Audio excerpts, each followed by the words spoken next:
I was in Vegas last week. Fantastic time there over at I think it was Caesars we stumbled into for the sports book. You think? I mean, 9 a.m. for the biggest game of the day. Yeah. I hate that time zone. Well, let's talk to Fuhrman. He lives it all the time. BetTheBoardPodcast.com for all the games. BetTheBoardPodcast.com. What is up, Fuhrman? How are you? I'm doing well, Brownie, but a little bit disappointed, and my feelings are hurt. Dunaway doesn't call, he doesn't write, he doesn't invite me out for a drink or dinner, and brags about his trip to Vegas. So I understand how the dynamic of this relationship works. You and LT remain my guys, and I will continue to cast shots in Dunaway's direction. I will tell you my favorite part of the whole trip, though, other than rolling for 30 minutes on one crap table one night and surprisingly doing well in the sports book, was they had a little scam going at this one golf course I played the final round at. They had an island hole, and I could double my money, whatever I bet, if I landed on the green. You never do that. Yeah, so I went. I didn't pay attention as she was explaining the rules, so I went $50, and I landed it on the green. None of my other buddies who were listening took the bet. So she gives me a certificate, and I said, "Where's my cash?" Nope. And she was like, "It's a gift certificate." That's right. It's Clubhouse credit. You get $100 Clubhouse credit. You don't. I mean, that's plenty of opportunity for you to bring back insignia golf balls that say the next round on it for all the listeners and everybody that you left at home in Birmingham. You know, other than golf balls, which I have plenty of. Do you know how many items they had in the pro shop that was under $100? Well, I saw you wearing a shirt, and I thought... Zero is your answer, Brown. That shirt cost me $20. I was going to say, I thought that's a $120 shirt. I can't believe that's what they're going for is the upsell. I can't believe Dunaway. Could you not have traded it for food and beverage? I was sitting here... I'm starving. I was doing something in the cart when I came out, and I missed the entire pitch from this attractive young lady. And I just that's the way they get you. Well, I'll do it for 50. Here's 50. Yeah, that's the way they get you. See, what you guys fail to realize as well, that doesn't even get you a bucket of beers on the golf course. When you get 6 beers at $17 a throw, you're still ending up in the net negative, even when you have that $100 credit in your favor. No, the biggest upset wasn't that I was the sucker. It was that I had the ball on the green. That's right, you that hit the green. So Fuhrman, since the election went down, my Tuesday, Wednesday, and Thursdays have been, just god awful. I had the Ravens last night. I don't know what side you were on, but I don't know how on that 4th and 10 on Cincy's final drive that's not overturned. Like, they ruled it a catch on the field. They went back to review. The ball obviously moves. This is just me being bitter because the Ravens at that point led by 7. I didn't pick that up. Yeah, I don't know what side you had, but do you agree that was it should have been overturned? I was on the other side of the game. The one thing I will say, whatever they had called there on the field, I think was going to stick it at that juncture of the game, whether it was the league wanting to try and get some of that 2-minute drama out of the situation. But I'm with you. I'm not 100% sure he got to the line to gain, nor am I 100% sure it was a catch. But also along the same lines, LT, it's tough to cover as a 6.5 point favorite when you're chasing 2 touchdowns midway through the third quarter. So the Ravens gave you a little bit of a sweat. I was surprised the Bengals couldn't close it out, but it's a team that appears incapable of doing the things late in the game to win and get themselves back in that AFC playoff race. Yeah, and the other thing I would tell you, Brown was asking me, what is your probably favorite play of the night? And I said, I think it's the under 53 in this Ravens-Bengals game. I just think the defenses will come to play. And going into the fourth quarter, there was only 35-point score. The problem is you had a 34 spot in the fourth quarter. But my question to you is, after their first meeting, 41-38, where do you put this number on the total? That was the highest total we've seen on a Thursday night football game since we've gone to this package. So it puts things in perspective in that regard on a short week and how big a number there was. And there were plenty of prominent groups with market influence that were going under 53.5 at the top of the market. It's why that total trended down a bit. And for the first, we'll call it 29-plus minutes of the game, you had to be feeling extremely comfortable and confident when it's 7-7 with a minute to go in the first half. First half gets home relatively comfortably for a game that was played in the slog, but you're exactly right. It's impossible to dodge explosive after explosive after explosive. It felt more like a college football game once you get that 80-plus yard touchdown catch for Tylan Wallace with tackling optional, and then the explosive out of the half that we saw to Jamar Chase, and, of course, the way that the Cincinnati Bengals were able to capitalize against that much-maligned Ravens secondary throughout the night. All right, let's get to the college games. Todd Fuhrman will give us his under the radar. As many of you have noted, it is 6-1, and I do want to note, because some are saying, no, it dropped to 7. Fuhrman told you Friday, get it at 7.5. That's where this number has to be to play it. So 6-1 is where Fuhrman is on the under the radar. He'll give us that. BetTheBoardPodcast.com. Alabama opened as roughly a 3-point favorite. I'm looking at mybookie.ag right now. Alabama is a 3-point favorite. This line just has not moved this week, Fuhrman. Why no movement in this line? You know, the games that we'll talk about that are going to take center stage in the SEC feel a lot more like NFL games than they do your traditional college games. And when I say that, not because of where the over-unders are set, but the level of efficiency you see in the betting market. That anytime this number were to get to 3.5, you'd see dog money, and you would see a little bit of an appetite on the favorite as well if the number came off of the 3. I was surprised, guys, digging into this game when we see the level of dominance from an ATS standpoint in terms of the way the number has been set, that LSU has not been favored against Alabama since Nick Saban's first year back in 2007, and that even includes the 2019 LSU team that went on to win the national championship and run the table. 2 weeks to prepare. You wonder which coach gets the edge. If Kalen DeBoer can put together an offensive game plan like we saw in the first quarter against Georgia, Alabama has the capabilities to run away and hide. LSU on the other side, we saw what happened when Garrett Nussmeier faces a little bit of pressure. 19 of his 20 touchdown passes this year have come from a clean pocket. That offensive line that's provided a fortress all season won't be at full strength as there's no Grant Dellinger at the left tackle position. I just think at this point, Alabama is a little bit more of a complete football team, but I have to respect how valuable home field has been, especially playing in Death Valley in this rivalry when LSU is listed as a home underdog. 6-1-1 against the number the last 8 times that LSU in general has been a home underdog. So for me, I'll be on the sidelines here, but no doubt we'll be locked and loaded on this game Saturday night like most of the college football world will be, knowing the elimination stakes that are in play. Fuhrman, I am the one that has been yelling Lane Kiffin cannot win the big game for years and years and years, and everything tells me, as much as Carson Beck has been struggling, that Georgia is still the much better team. Kirby knows how to win these games. Lane does not know how to win these games, but I still like Ole Miss plus the 2. Why am I wrong? I think when you look at these two teams and their entire bodies of work so far this year, if we strip the team names off and I set the stats up side by side, whether it's the traditional counting stats or the underlying metrics, everything points to Ole Miss in this particular spot. But you're exactly right. The one storyline and narrative that's hard to try and get yourself over the hump if you're making a case for Ole Miss is that Lane has consistently come up short in games of this magnitude, and Kirby seems to get the best of this Georgia Bulldogs team when there's that much at stake. No greater illustration of what happened when Georgia went on the road to Austin earlier this year and put together a complete 60 minutes that we hadn't seen all season long. We got 3/4 of that from Georgia against Alabama. It was just the first 15 minutes that put them so far behind the 8 ball. Ole Miss dealing with some injuries. Trey Harris, I know he was officially listed as doubtful. I don't think he goes this week either. I'm not buying the doubtful designation for Jordan Watkins in the wake of his huge performance last week against Arkansas, but we know Henry Parrish is out. For Ole Miss to be successful, they have to create a little bit of balance and can't put themselves in known passing situations. I think Ole Miss defensive line definitely has a little bit of an edge against the Georgia offensive line since the Bulldogs haven't been able to run the ball consistently. And you mentioned Carson Beck, some of the struggles that are there. I mean, these are somewhat benchable numbers. If you look at the last 5 games from his touchdown to interception ratio that we've seen, Kirby's got to try and find a way to keep things under control, realize that punting the football is okay and forcing Ole Miss to drive. Haven't gotten involved in the side, but as the total continues to climb here Friday morning, I am more and more intrigued to look to go under the total at 55.5 or better. Favorite game on the board for me this week, South Carolina on the road at Vandy. This Vandy team has got to run out of gas at some point. And the betting market agrees with you to some extent, Dunaway. We saw this number 3.5 kind of on the open.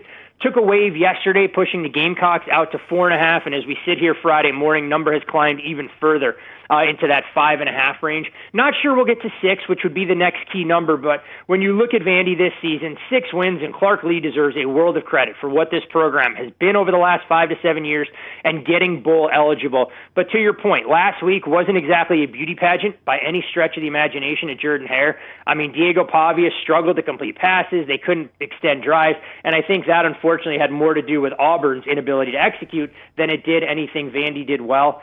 Vandy defensively, always a little bit of a problem, but the one thing they have going for them is that their offense plays keep away. Vandy leads the league in time of possession, but I'm not sure that's a luxury they'll be afforded against this South Carolina defensive front.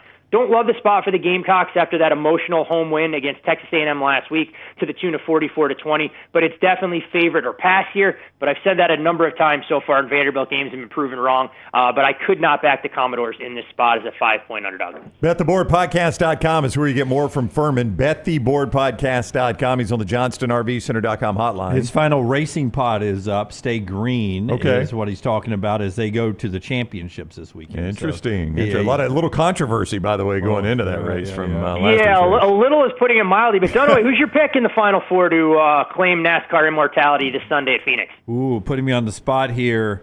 Blaney made it in, right? Yep, Blaney did indeed make it in. He is a short shot on the board. He's my guy. Okay. Jim goes Blaney. I respect that. I'm just glad you didn't pick Dale Sr. to go out there and win the race. Threes always. Colorado now has a path to the college football playoff after the carnage in the Big 12 last week, but that path goes through Lubbock Saturday afternoon. A tough place to play for them, minus the 4. What do you see in Colorado, Texas Tech here? Absolutely incredible. Colorado has a bye, yet their odds to win the league, and to your point, Brownie, get the college football playoff improve. With Kansas State losing as nearly a 2-touchdown favorite against Houston, and Iowa State more than stubbing their toe as roughly a 2-touchdown home favorite against the same Texas Tech Red Raiders. This number opened 3.5. You saw a little bit of money on Colorado come in, pushing it out to 4.5. And the spot for me just doesn't scream Texas Tech off of that big win. The other problem for the Red Raiders here, they have a laundry list of impact players defensively that are going to be out. Now, I know the running joke is, does it really matter because Texas Tech can't stop anybody, even with their first teamers? They're going to have to go out there and match this high-powered Colorado offense score for score, leaning into Taj Brooks. Lubbock can be a difficult place to play, but I think Colorado drew a favorable assignment with this game in the middle of the day instead of at night. This CU offense will be healthier with Travis Hunter having time to heal up, LeJonte Wester as well, Jimmy Horn. Lean Texas Tech plus 4.5, but most likely this won't be a game that makes my card. But incredible that we're here talking about the Buffaloes this year instead of last year with a legitimate chance to make that playoff. And Travis Hunter opened the year at 50-1 to win the Heisman Trophy, now amongst the favorites with odds shorter than 2.5 to 1. Fuhrman and I have been hovering around this game all week. I absolutely love it. It's very random, and it's hard to go against a team that has won 12 consecutive games going back to last year. Bryson Daly's been a little banged up. Dwayne Coleman, the offense was completely different with Jeff Monken and Army last week. In North Texas and Chandler Morris, I mean, this guy is lighting it up. They're scoring a ton of points. I'm catching 4. I think it's a live dog situation. What do you think about the Mean Green tomorrow plus the 4? Well, this is a game that I was going to get to at the end of the segment, but we may as well hit on it now. Uh-oh. So I am with you here, LT, and I know it's not the best of the numbers, so maybe I'll give out a bonus pick towards the end. Since we did take 6 in this game, and you mentioned where the number is, 4.5, I don't expect Daly to be out there with the injury that Army has been a little bit quiet about some of those details, whether it was an infection in his foot, surgery, whatever it may be. North Texas, 2 weeks to prepare, and while the Mean Green's defense doesn't leave you brimming with confidence, offensively they can put Army in a position that they haven't been in other than maybe the second half against East Carolina. Army also a little bit banged up along the defensive line. It just takes such a wear and tear with the schedule that these kids have to go through as football players and their responsibilities at the academy. Target on their back here. I think North Texas not only covers the 4.5, but they win this game outright, knocking Army from the ranks of the unbeaten. So just to be clear, that's your under-the-radar pick. That's what you're going to go with, was North Texas right now plus 4. Sorry about that, Fuhrman. No, it's all good. No, it's okay. And honestly, guys, just because it's not the best of the number, this would have been the under-the-radar pick yesterday. I still think there's some value at 4 or better, but I'll give you something a little bit different at the end of the segment. Okay, so 4 is where you can get it at mybookie.ag right now, but Fuhrman will give us a bonus 2 under-the-radars this week. In the Big Ten, 2 games for me, Fuhrman. I feel like Michigan is improving here at the end. On the road at Indiana, big number. And then Washington coming in, Penn State, Franklin trying to pick up the pieces there. Anything quirky in either one of those games for you? Do you sense an upset or someone playing under the number? I keep waiting for Indiana to have their proverbial letdown game, but honestly, it hasn't come. And that's a credit to Kirk Cignetti, that even last week when they faced their first level of adversity, getting down 10-0 at the end of the first quarter to in East Lansing against Michigan State, they find a way to rattle off 47 straight points. And Curtis Rourke now another week removed from that thumb surgery against a Michigan secondary that, quite frankly, guys, leaves a lot to be desired without Will Johnson out there. I just don't see a path for Michigan being able to pull off the outright upset. And the one thing that concerns me, if you wanted to make a case for them, is more than a 2-touchdown underdog. If Michigan is playing from behind, they don't have the playmakers to keep that back door open, and things could snowball quickly. So while I won't advocate for backing the favorite that has covered every game this season since week 1 against Florida International, I want no part of Michigan. And the Washington-Penn State game is fascinating because you dig into some of Washington's metrics, and this team looks significantly better on paper than what you've seen put into practice on the field. From a yards per point standpoint and red zone efficiency, they're bottom 15 in the country, and that's limited a little bit of their upside. Against a Penn State defense where I think they'll find it a little bit more problematic to throw consistently, this thing could get away from them. But again, I don't want to run and lay nearly 2 touchdowns with a Penn State offense that is so limited with their capabilities and big play potential, especially at the wide receiver position. I would think that Steve Belichick plays, 6 to 8 players in the box and forces Penn State to beat them with the pass instead of running and death by 1,000 paper cuts. So lean Penn State as the favorite, especially as this number comes off to 13 down to 12.5. All right, Todd Fuhrman's official under the radar is North Texas 4.5. They're getting 4.5 points at home against Army, but he is going to give us a bonus under the radar. So what you got, Fuhrman? Can I guess? Is it sneaky UC Davis on the road at Montana? No, we will not go to the FCS for this. You know what? I actually toyed with a total this week since last week, our bonus total between Wyoming and New Mexico, I think we cashed that over by halftime. So thankfully the Cowboys got us where they needed to go. Jacksonville State, Louisiana Tech, intriguing under the total there with Louisiana Tech's defense, but I'll actually go to the Big 12, and I'll take West Virginia plus the 5 against Cincinnati. This is a West Virginia team that, in my opinion, doesn't experience much of a downgrade at quarterback with Nico Marchiol taking over for Garrett Green, who wasn't running the RPO the way that Neil Brown would have liked. West Virginia, a decided edge in the trenches, and I think they'll be able to run the football, which is always attractive in a road underdog. The West Virginia secondary, a little bit problematic, giving up explosive passes, but Brandon Sorsby and the Cincinnati team doesn't really look to hit the big play. I think West Virginia extremely live in this game against the Bearcats, so I'll back the Mountaineers plus the points there in conjunction with our North Texas bet. All right, before you go, Fuhrman, I just an off-the-radar question. We spoke with you last week about the odds in the presidential election, and you were very cautious. You're like, there's a lot of emotion in there. I would say, and I paid close attention to the polls over the 6 weeks leading up to the election. The only thing that remotely reflected what actually happened were the betting markets. Do you think they'll become more refined over the years where people will start paying more attention to them leading up to elections? I do. I think anytime people are putting some of their hard-earned money up, it can be reflective of some of the trends that you're seeing.